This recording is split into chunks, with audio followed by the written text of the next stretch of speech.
اعوذ باللہ من الشیطان الرجیم بسم اللہ الرحمن الرحیم وَإِذْ قُلْنَا لِلْمَلَائِكَةِ اسْجُدُوا لِآدَمَ فَسَجَدُوا إِلَّا إِبْلِيسَ قال عز وجل في سورة الملك الذي خلق الموت والحياة ليبلوكم أيكم أحسن عملا وقال عز وجل في سورة الجمعة وَإِذَا رَأُوا تِجَارَةً أَوْ لَهْوًا انفَضُّوا إِلَيْهَا وَتَرَكُوكَ قَائِمًا صدق اللہ العظیم رب اشرح لی صدری ویسر لی امری واحلل عقدۃ من لسانی یفقہوا قولی رب یسر ولا تعسر وتمم بالخیر آمین یا رب العالمین۔ لسان القرآن 2024 کورس کے 69ویں لیکچر میں آپ کی خدمت میں حاضر ہوں۔ 69 انگریزی میں کہتے ہیں جی 69 کو۔ تو آج ہم لسان القرآن کورس کا الحمدللہ 69واں لیکچر شروع کر رہے ہیں، اور اس لیکچر کے لیے میں نے آپ کے سامنے پچھلے لیکچر میں پڑھا جانے والا ٹیکسٹ ہی دوبارہ تلاوت کیا ہے۔ یہ 3 آیات کے حصے ہیں جی۔ پہلا حصہ سورۃ البقرہ سے ہے۔ اللہ تعالیٰ نے ارشاد فرمایا کہ وَإِذْ قُلْنَا لِلْمَلَائِكَةِ اسْجُدُوا لِآدَمَ فَسَجَدُوا إِلَّا إِبْلِيسَ۔ ذہن میں تازہ کر لیں کہ ہم نے پچھلے لیکچر میں منصوبات شروع کیے تھے جی، اور منصوبات کنہیں کہتے ہیں؟ منصوبات کہتے ہیں اسم کے منصوب ہونے کو، یعنی اسم عربی عبارت میں منصوب استعمال جو ہوتا ہے اس کی مختلف وجوہات ہوتی ہیں، اور کتنی وجوہات تھیں جو ہم نے پڑھ لی تھیں آپ کے ذہن میں ہونا چاہیے۔ ہم نے اسم کے منصوب ہونے کی 9 وجوہات پڑھ لی تھی جی۔ آپ کے سامنے ہے انا کا اسم، ما حجازیہ کی خبر، لائے نفی جنس کا اسم، فعل ناقص کی خبر، منادہ مضاف، مفعول بھی، مفعول فیہ یا ظرف، مفعول لہو اور مفعول مطلق۔ تو آج ہم 10ویں، 11ویں اور 12ویں قسم کو انشاءاللہ تعالی پڑھیں گے۔ تو گویا ہمارے 3 منصوبات رہتے ہیں جی، اور پہلے منصوب کو ہم سمجھنے کے لیے دیکھتے ہیں سورۃ البقرہ کی اس آیت کو، جس میں اللہ تعالیٰ ارشاد فرما رہے ہیں کہ وَإِذْ قُلْنَا لِلْمَلَائِكَةِ اسْجُدُوا لِآدَمَ فَسَجَدُوا إِلَّا إِبْلِيسَ۔ اس حصے میں ہم صرف فَسَجَدُوا إِلَّا إِبْلِيسَ والے حصے پر غور کرتے ہیں جی۔ سجدو فعل ہے، فعل ماضی ہے، جمع مذکر غائب کا صیغہ ہے، ترجمہ ہے ان سب نے سجدہ کیا۔ آگے ہے اللہ۔ اللہ حرف استثناء کہلاتا ہے جی، استثناء کے لیے آتا ہے، اور اللہ حرف استثناء کے بعد ابلیس ایک غیر منصرف اسم ہے، اس لیے آپ کو اس پہ تنوین بھی نظر نہیں آ رہی۔ اور دوسرے نوٹ کرنے والی بات یہ ہے کہ یہ منصوب استعمال ہوا ہے۔ آپ کے ذہن میں فوری طور پہ آیا ہوگا کہ یہ مجرور بھی تو ہو سکتا ہے، لیکن مجرور ہونے کی جو 2 وجوہات ہیں، نمبر 1 مضاف الیہ ہونا، وہ بھی یہاں نہیں پائی جا رہی، اور اس سے پہلے حرف جر کا ہونا، وہ بھی یہاں پر نہیں پایا جا رہا، تو گویا یہ مجرور نہیں ہے۔ ذہن میں سوال آپ کے لیے اس لیے پیدا ہوا ہوگا کہ جب میں نے اسے غیر منصرف کہا ہے تو غیر منصرف اسم جو ہے وہ مرفوع پیش کے ساتھ ہوتا ہے اور منصوب اور مجرور زبر کے ساتھ ہوتا ہے، تو اس سوال کے جواب کے لیے میں نے یہ وضاحت آپ کے سامنے پیش کیا ہے۔ تو کنفرم ہو گیا جی یہ منصوب ہے، لیکن ابھی تک جو ہم نے وجوہات پڑھی ہیں منصوب ہونے کی اسم کے، ان میں سے کسی وجہ پر یہ پورا نہیں اتر رہا، لہٰذا یہ ہماری آج کی نئی وجہ ہے منصوب ہونے کی۔ تو اس کے منصوب ہونے کی وجہ گرامر والے جو ہیں وہ بیان کرتے ہیں جی، مستثنیٰ بِإِلَّا۔ مستثنیٰ بِإِلَّا کسے کہتے ہیں؟ مستثنیٰ کہتے ہیں جی استثناء کیا ہوا، ایسا اسم جس کا استثناء کیا ہوا ہو، مستثنیٰ۔ اور الا ایک حرف ہے جس کو حرف استثناء کہتے ہیں۔ تو مستثنیٰ بِإِلَّا کا مطلب ہے اللہ کے ذریعے، اللہ کے ساتھ استثناء کیا ہوا۔ تو ابلیس کے منصوب ہونے کی وجہ جو ہے وہ مستثنیٰ بِإِلَّا ہے۔ اب اس کو ذرا ہم تفصیل سے سمجھ لیتے ہیں کہ یہ ہوتا کیا ہے۔ دیکھیں جی، ایک جملہ آپ کے سامنے رکھتا ہوں۔ میں نے کہا کہ اسکول میں چھٹی ہو گئی تو خرجت طلاب من المدرسۃ، خرجت طلاب من المدرسۃ، تمام طلباء اسکول سے باہر نکل گئے۔ زید جو تھا وہ بھی طلباء میں شامل تھا، لیکن وہ باہر نہیں نکلا۔ تو اب اس بات کو میں عربی زبان میں کس طرح سے ادا کروں گا؟ میں آگے لاؤں گا جی اللہ حرف استثناء، اور آگے زید کو ذکر کر دوں گا منصوب۔ تو میرا جملہ بن جائے گا کہ خرجت طلاب من المدرسۃ الا زیدن، اور اس کا ترجمہ میں کروں گا زید کے سوا تمام طلباء اسکول سے باہر نکل گئے۔ تو اب یہ جو ہے نا اللہ، یہ حرف استثناء ہو گیا، زید یہ مستثنیٰ ہو گیا، اور زید کا جس میں سے استثناء کیا گیا ہے نا، یعنی جس میں سے زید کو نکالا گیا ہے، یعنی آپ کہیں گے زید کو 2 چیزوں میں سے نکالا جا رہا ہے، ایک طلباء میں سے اس کو ہم نکال رہے ہیں، اور دوسرے وہ جو باہر نکلنے کا حکم ہے نا، اس میں سے بھی نکال رہے ہیں اس کو۔ تو زید طلباء میں شامل تھا، تو طلباء جو ہیں یعنی الطلاب گرامر والوں کے نزدیک مستثنا منہ کہلاتا ہے۔ تو یہ 3 ٹرمینالوجیز آپ نے یاد رکھنی ہے جی۔ نمبر 1 مستثنا منہ کسے کہتے ہیں؟ جس میں سے نکالا جاتا ہے۔ حرف استثناء وہ حرف جو استثناء کے لیے استعمال کیا جاتا ہے، اور زیادہ تر وہ الا ہی استعمال ہوتا ہے، تو الا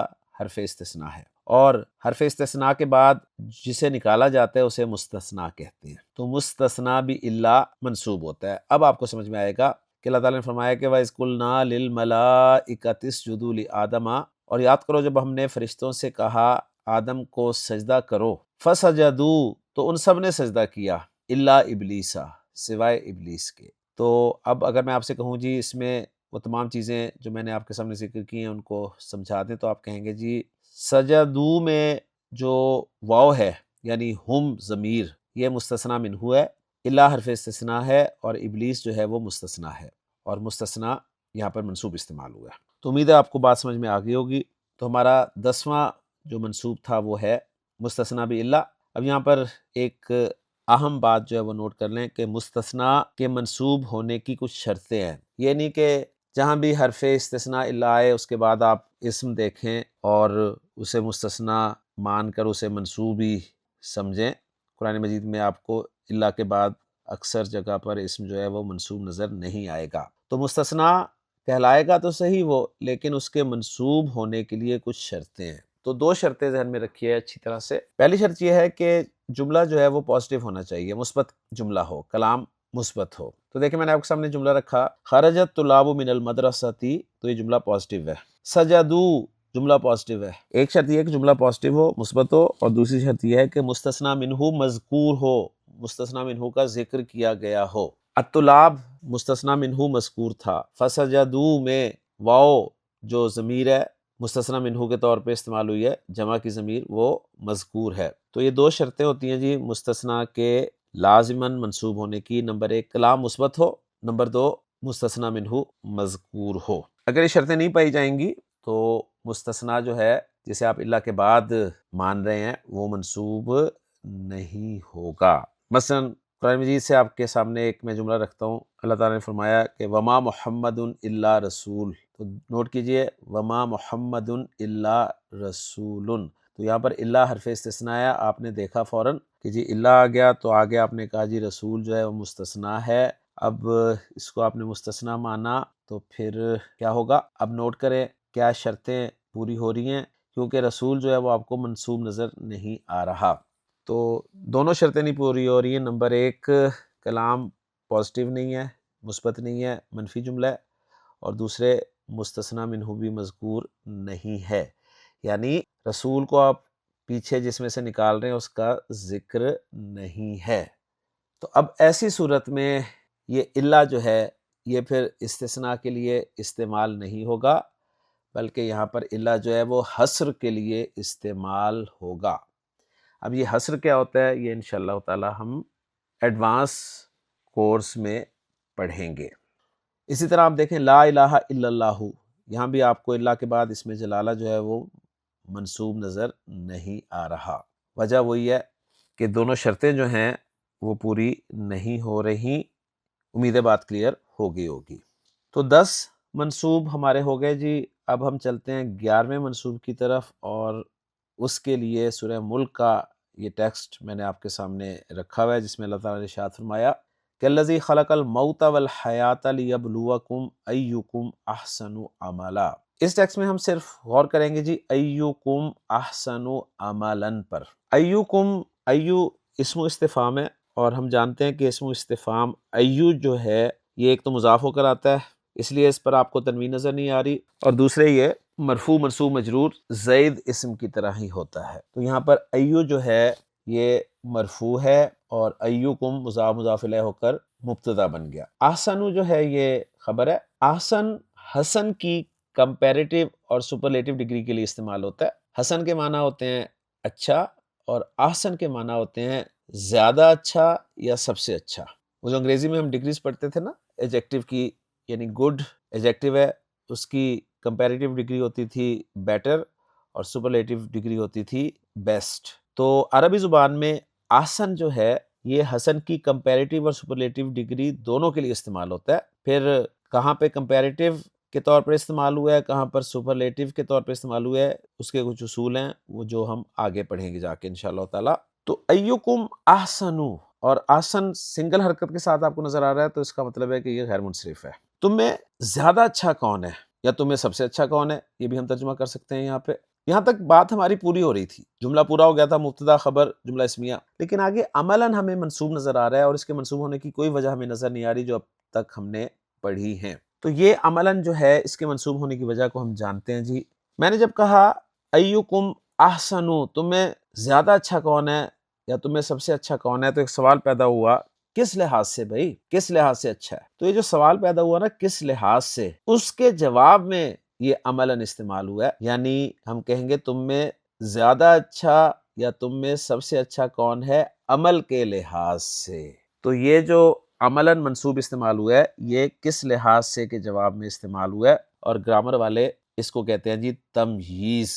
تو تمییز ایک منصوب اسم ہوتا ہے جی جو اسم سے یا جملے سے ابہام کو دور کرتا ہے. ابہام امیدیں سمجھ گئے ہوں گے کہ بات واضح نہیں ہوتی، کلیئر نہیں ہوتی، سوال پیدا ہوتا ہے، تو اس سوال کے جواب میں جو منصوب اسم لایا جاتا ہے اس کو تمییز کہتے ہیں.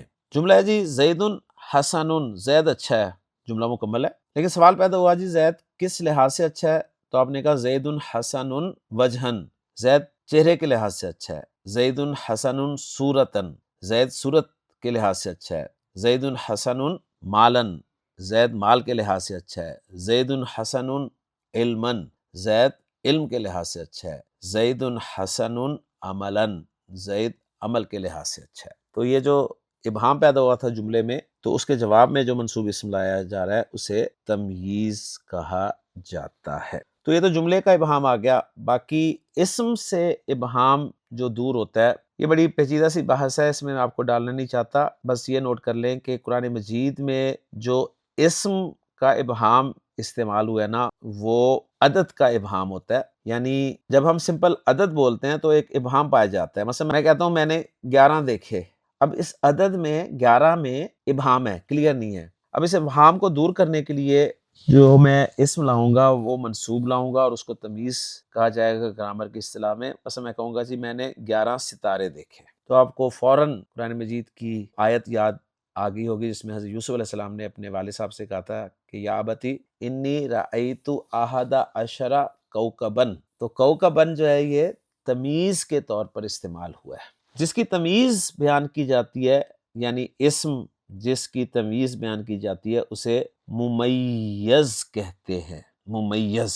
اور پھر یہ ممیز اور تمییز دونوں مل کر جملے میں کوئی پارٹ پلے کرتے ہیں. یعنی اس جملے میں کہ انی رأیت احد عشر کوکبن، تو احد عشر یہ ممیز ہے، کوکبن تمیز ہے، اور ممیز تمیز مل کر مفعول بن رہے ہیں جی رأیت فعل کے لیے، اور رأیت فعل اپنے فاعل اور مفعول سے مل کر جملہ فعلیہ بن رہا ہے. تو قرآن مجید میں جو تمیز استعمال ہوئی ہے نا، کیونکہ آپ نے اسے منصوب کے طور پہ دیکھنا ہے تو 11 سے لے کے 99 تک جو اعداد ہیں ان کی تمییز واحد منصوب استعمال ہوتی ہے. بس یہ آپ بات یاد رکھ لیں. پھر میں بولتا ہوں قرآن مجید میں 11 سے لے کے 99 تک جو اعداد ہیں ان میں سے اگر کوئی عدد استعمال ہوا ہے تو اس کے ساتھ جو منصوب استعمال ہوا ہوگا وہ تمییز کی بنا پر منصوب ہوگا، اور وہ آپ دیکھیں گے کہ وہ واحد ہوگا. جیسے یہاں پر آپ دیکھیں انی رأیت احد عشر کوکبن، تو کوکب واحد ہے. ترجمے میں ہم جمع کا لفظ لا رہے ہیں ستارے. اسی طرح دیکھیں حضرت موسیٰ علیہ السلام نے اللہ تعالیٰ سے پانی مانگا، وَإِذِ اسْتَسْقَىٰ مُوسَىٰ لِقَوْمِهِ، جب موسیٰ نے اپنی قوم کے لیے پانی مانگا، فَقُلْ نَضْرِبْ بِعَصَاكَ الْحَجَرَ، تو ہم نے کہا کہ اپنی لاٹھی کے ساتھ پتھر کو مارو. فَانْفَجَرَتْ مِنْهُ اثْنَتَا عَشْرَةَ عَيْنًا، تو اس میں سے 12 چشمے پھوٹ نکلے. تو اب 12 بھی جو ہے یہ 11 سے لے کے 99 تک اعداد کے درمیان میں ہے. تو اثنتا عشرتا اس کے بعد جو عینن ہے یہ تمیز کی بیس پر منصوب ہے، اور ترجمے میں ہم دیکھیں چشمے لا رہے ہیں. تو تمیز اتنی ہی آ جائے کافی ہے کہ تمیز وہ منصوب اسم ہے جو اسم یا جملے سے ابہام کو دور کرنے کے لیے استعمال ہوتا ہے۔ اگر اسم سے ابہام دور کیا جائے تو اس اسم کو ممیز کہتے ہیں، اور پھر ممیز اور تمییز مل کر جملے میں کوئی نہ کوئی پارٹ بنتے ہیں۔ باقی جملے کا ابہام وہ آپ کے سامنے ایکم احسن عملا کی صورت میں نے رکھ دیا ہے۔ امید ہے بات کلیئر ہوگی۔ تو ہمارے 11 منصوبات مکمل ہو گئے جی۔ تو 11واں منصوب ہمارا تھا تمییز۔ اب چلتے ہیں ہم اپنے 12ویں اور آخری منصوب کی طرف۔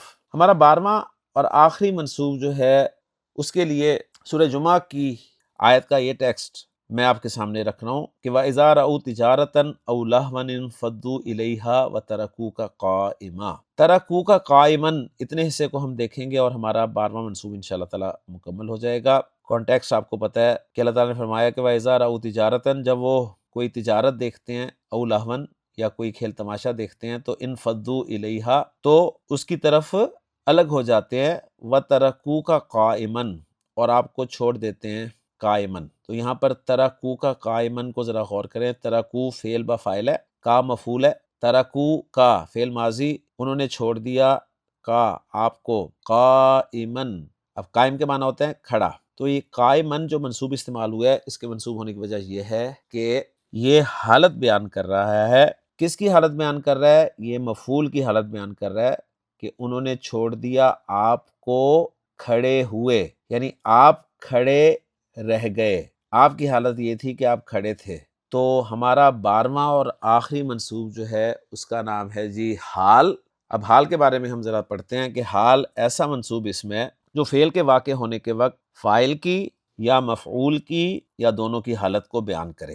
ایسا منصوب اسم جو فعل کے واقع ہونے کے وقت فاعل کی یا مفعول کی یا دونوں کی حالت کو بیان کرے۔ ایگزامپل سے بات آپ کو 100% سمجھ میں آ جائے گی۔ میں نے کہا جی دخل زید فی البیت، زید گھر میں داخل ہوا۔ ابھی اس وقت زید کی کوئی حالت میں نے بیان نہیں کی کہ جب زید گھر میں داخل ہوا تو زید کس حالت میں تھا۔ تو آگے میں ایک اسم لاتا ہوں جی منصوب ضاحکن۔ ضاحک کہتے ہیں جی ہنسنے والے کو۔ تو دخل زید فی البیت ضاحکن کا مطلب ہے زید گھر میں ہنستا ہوا داخل ہوا۔ اب ضاحکن حال ہے، کس کا حال ہے؟ زید کا، تو زید فاعل ہے۔ اب یہ جو زید فاعل ہے یعنی جس کا حال بیان کیا جا رہا ہے اس کو گرامر والے ذوالحال یا صاحب الحال کہتے ہیں۔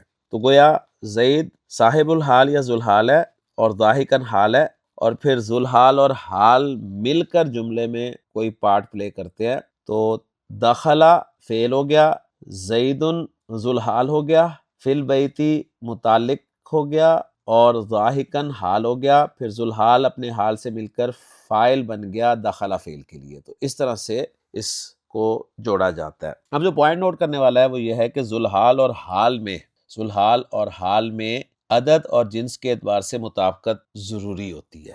کیا مطلب؟ اگر ذوالحال واحد ہے تو حال بھی واحد ہی آئے گا، اگر ذوالحال مثنی ہے تو حال بھی مثنی، اگر ذوالحال جمع تو حال بھی جمع، اسی طرح اگر ذوالحال مذکر تو حال بھی مذکر، ذوالحال مؤنث تو حال بھی مؤنث۔ کچھ پریکٹس کر لیتے ہیں جملوں کی۔ دخلت زینب فی البیت ضاحکتن، تو اب ضاحکتن میں کہوں گا کیونکہ ذوالحال جو ہے وہ مؤنث ہے۔ دخل زید و حامد فی البیت ضاحکین، دو ہیں تو ضاحکین میں نے حال بھی مثنی استعمال کیا منصوب۔ اسی طرح دخلت زینب و مریم فی البیت ضاحکتین، دخل زید و حامد و محمود فی البیت ضاحکین، ضاحکین جمع آ گیا حال۔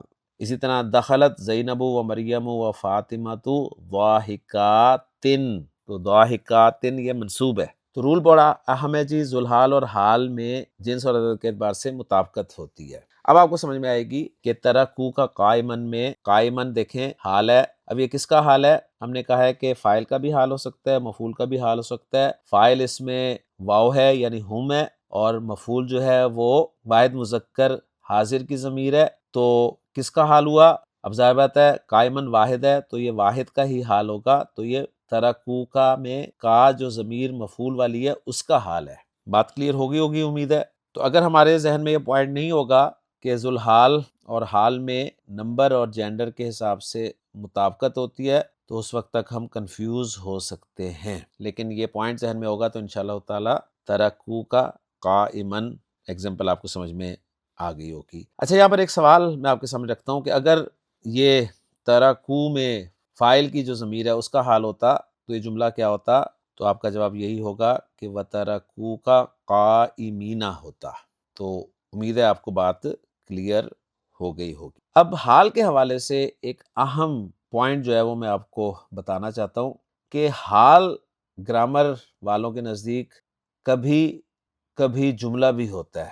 یعنی یہاں پر آپ نے دیکھا نا، حال مفرد استعمال ہوا ہے، لیکن حال کبھی کبھی جملہ بھی ہوتا ہے۔ لیکن جب جملہ حال کے طور پر استعمال ہوتا ہے تو اس کے لیے پھر کچھ شرائط ہوتی ہیں جی، اس کے لیے کچھ شرائط ہوتی ہیں، اور گرامر والے 3 شرطیں بیان کرتے ہیں۔ نمبر 1 کہ وہ جملہ جو ہے نا وہ خبریہ جملہ ہو، یعنی کوئی امر، نہیں وغیرہ اس طرح کی چیز نہ ہو، یعنی خبریہ جملہ ہو، اس میں خبر دی جا رہی ہو۔ دوسری شرط یہ ہوتی ہے کہ سین اور سوفہ سے خالی ہو۔ آپ کو یاد ہوگا ہم نے فعل مضارع کے شروع میں سین اور سوفہ پڑھے تھے کہ مستقبل میں مضارع کے معنی دینے کے لیے استعمال ہوتے ہیں۔ تو دوسری شرط یہ گرامر والے رکھتے ہیں، اور تیسری شرط یہ کہ کوئی کنیکٹر ہو ذوالحال اور پھر اس جملے میں، یعنی کوئی رابط ہو، اسے کنیکٹر کو وہ کہتے ہیں رابط ہو، یعنی کسی چیز سے وہ جڑ رہا ہو، اور وہ رابط جو ہے وہ 2 چیزیں ہو سکتی ہیں جی۔ نمبر 1 ضمیر بھی رابط ہو سکتی ہے، نمبر 2 ایک واو بیچ میں ایڈ کیا جاتا ہے، یعنی جملہ جو ہے واو کے بعد استعمال کیا جاتا ہے، اور اس واو کو پھر گرامر والے واو حالیہ کہتے ہیں۔ تو پھر اس پوائنٹ کو سن لیجئے کہ کبھی کبھی جملہ بھی حال واقع ہوتا ہے، لیکن اس کے لیے 3 شرطیں ہیں جی، کہ جملہ خبریہ ہو، سین اور سوفہ سے خالی ہو، اور رابط موجود ہو، اور پھر رابط 2 چیزیں ہو سکتی ہیں، نمبر 1 ضمیر، نمبر 2 واو۔ اب اس میں تھوڑی تفصیل ہے، وہ یہ ہے کہ اگر جملہ اسمیہ حال واقع ہو رہا ہے، یعنی جملہ اسمیہ اگر، کیونکہ جملہ 2 طرح کا ہی ہوگا نا، یا جملہ اسمیہ ہوگا یا جملہ فعلیہ ہوگا، تو اگر جملہ اسمیہ حال واقع ہو رہا ہے تو رابط واو اور ضمیر دونوں ہوں گے، تو رابط دونوں ہونے ضروری ہیں، واو بھی اور ضمیر بھی، یا صرف واو۔ تو رابط کی 2 صورتیں ہیں جی، یا تو صرف واو رابط کے طور پہ آئے گی، یا پھر واو اور ضمیر دونوں رابط کے طور پر آئیں گی۔ صرف ضمیر بطور رابط لانا ضعیف ہے، یعنی کمزور ہے، یہ بہت ضروری ہے۔ اگر جملہ فعلیہ وہ حال واقع ہو رہا ہے، اور وہ جملہ فعلیہ جو ہے اس کا فعل مضارع ہے، اور فعل مضارع جو ہے وہ مثبت ہے، منفی نہیں ہے، یعنی جملہ فعلیہ مضارعہ مثبتہ حال واقع ہو رہا ہے، تو رابط صرف اور صرف ضمیر ہوتی ہے، واو نہیں ہوتی، صرف ضمیر ہوتی۔ اگر جملہ فعلیہ مضارعہ منفیہ ہو یا جملہ فعلیہ ماضیہ ہو، چاہے مثبتہ ہو چاہے منفیہ ہو، وہ حال واقع ہو رہا ہو، تو رابط واو اور ضمیر دونوں بھی ہو سکتی ہیں، اور اکیلی اکیلی بھی ہو سکتی ہیں۔ تو یہ ڈیٹیل ہے جی۔ جملہ اگر حال واقع ہو رہا ہے تو ایک رابط کا ہونا ضروری ہے۔ رابط 2 چیزیں ہیں، واو اور ضمیر۔ اگر جملہ اسمیہ حال واقع ہو رہا ہے تو رابط واو اور ضمیر دونوں بھی ہو سکتی ہیں، اور اکیلی واو بھی ہو سکتی ہے۔ ضمیر اکیلی بطور رابط لانا ضعیف ہے۔ اگر جملہ فعلیہ حال واقع ہو رہا ہے اور اس جملہ فعلیہ کا فعل مضارع ہے، اور مضارع بھی مثبت ہے، تو پھر رابط صرف ضمیر ہوگی، نہ تو واو ہوگی اور نہ ہی دونوں ہوں گی۔ اور اگر جملہ فعلیہ جس کا فعل مضارع ہے اور وہ منفی ہے، تو پھر رابط واو اور ضمیر دونوں بھی ہو سکتی ہیں، اور الگ الگ بھی، اکیلی اکیلی بھی ہو سکتی ہیں۔ اسی طرح جملہ فعلیہ کا فعل اگر ماضی ہے، چاہے وہ ماضی مثبت ہے چاہے منفی ہے، تو بھی رابط واو اور ضمیر دونوں ہو سکتی ہیں، اور اکیلی اکیلی بھی ہو سکتی ہیں۔ تو ان کے لیے کچھ ایگزامپلز میں آپ کے سامنے رکھ دوں تو بات آپ کو 100% انشاءاللہ تعالی کلیئر ہو جائے گی۔ پہلی ایگزامپل آپ کے سامنے ہے جی، دخلت المسجدہ، میں مسجد میں داخل ہوا، والامام یرکع، اس حال میں کہ امام رکوع کر رہا تھا۔ تو دخلت المسجدہ جملہ ہے، اس کے بعد واو، واو حالیہ ہے، اور جملہ اسمیہ ہے جی، الامام یرکع۔ تو دیکھیں جی، یہاں پر واو جو ہے، واو حالیہ، یہ رابط کے طور پہ استعمال ہوا ہے، ضمیر رابط کے طور پر استعمال نہیں ہوئی۔ دوسرا جملہ دیکھیں جی، میں کہتا ہوں رجع الطلاب من المدرسۃ وہم ضاحکون، طلبہ اسکول سے واپس لوٹے اس حال میں کہ وہ خوش تھے۔ تو واو حالیہ ہے، اس کے بعد جملہ اسمیہ ہے، ہم ضاحکون۔ تو یہاں پر دیکھیں طلاب کا حال ہے، جملہ اور واو حالیہ بھی استعمال ہوا ہے اور ہم ضمیر بھی استعمال ہوئی ہے رابط کے طور۔ تو جب بھی جملہ اسمیہ بطور حال واقع ہوگا تو رابط جو ہے وہ واو اور ضمیر دونوں بھی ہو سکتے ہیں اور واو اکیلا بھی ہو سکتا ہے، جبکہ ضمیر کا صرف رابط کے طور پر آنا یہ ضعیف ہے، یعنی بہت کم استعمال ہوتا ہے۔ اب جملہ فعلیہ کی ایگزامپلس دیکھ لیتے ہیں جی۔